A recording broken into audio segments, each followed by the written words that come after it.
Bonjour à tous, nous allons entamer aujourd'hui un nouveau thème qui s'intitule Ondes et signaux. Et dans ce thème, nous allons commencer par nous intéresser au chapitre 1 qui porte sur la lumière. La capsule d'aujourd'hui va détailler comment se propage la lumière.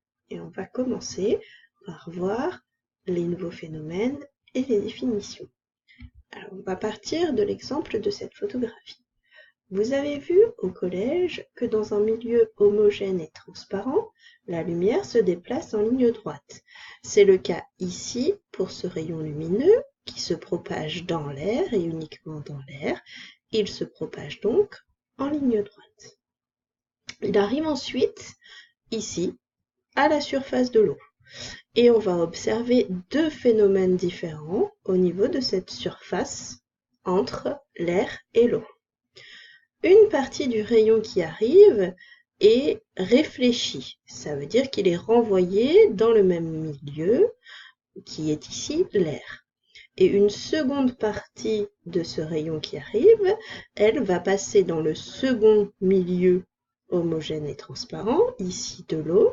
Et ce deuxième rayon, il est dévié par rapport au rayon initial. On appelle ça le phénomène de réfraction. On observe donc deux phénomènes différents, la réflexion et la réfraction. Passons maintenant au schéma et aux définitions. Dans un milieu homogène et transparent, la lumière se déplace en ligne droite, comme ici le rayon rouge que j'ai représenté. La lumière se déplace dans l'air et dans le vide à une vitesse de 3,00 fois 10 puissance 8 mètres par seconde. Vous devez connaître la valeur de cette vitesse. Nous allons maintenant représenter ce qu'il se passe lorsque le rayon rencontre une surface de séparation. Donc il y a un milieu 1 en haut et un second milieu, le milieu 2, en bas. La surface de séparation entre ces deux milieux est appelée le dioptre. Le rayon qui arrive sur la surface de séparation s'appelle le rayon incident. On observe ensuite les deux phénomènes que nous venons de voir. Une partie du rayon lumineux incident est renvoyée dans le même milieu.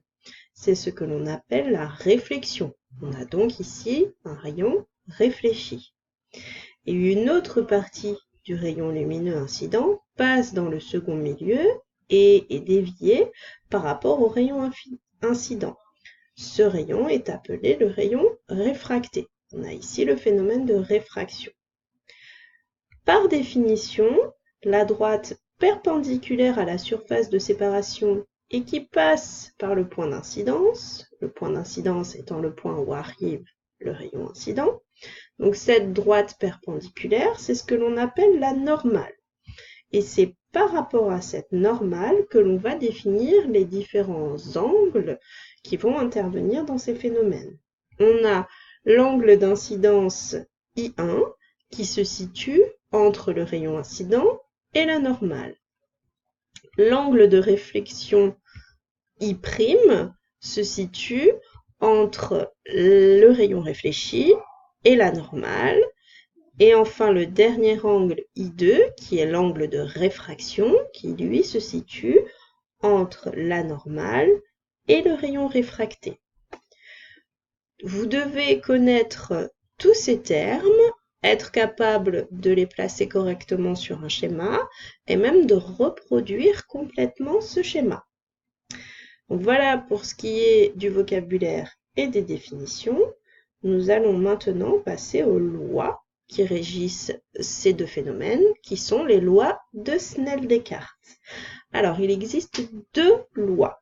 La première loi qui nous dit que le rayon incident, le rayon réfracté, le rayon réfléchi ainsi que la normale sont tous dans le même plan, et ce plan, c'est ce qu'on appelle le plan d'incidence.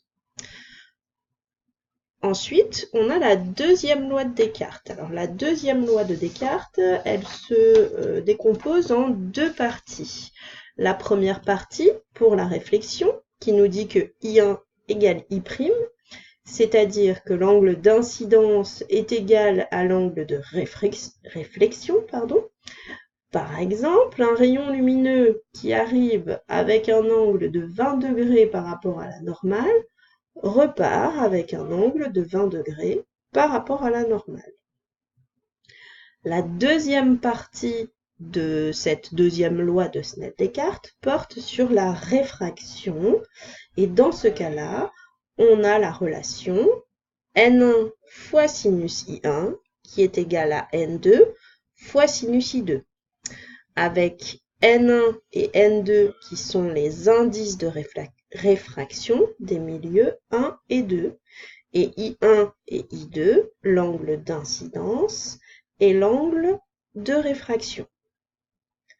Ces indices N1 et N2 sont des grandeurs sans unité qui vous seront données dans l'énoncé si vous en avez besoin, ou que vous devrez être capable de recalculer en utilisant la formule de la réfraction.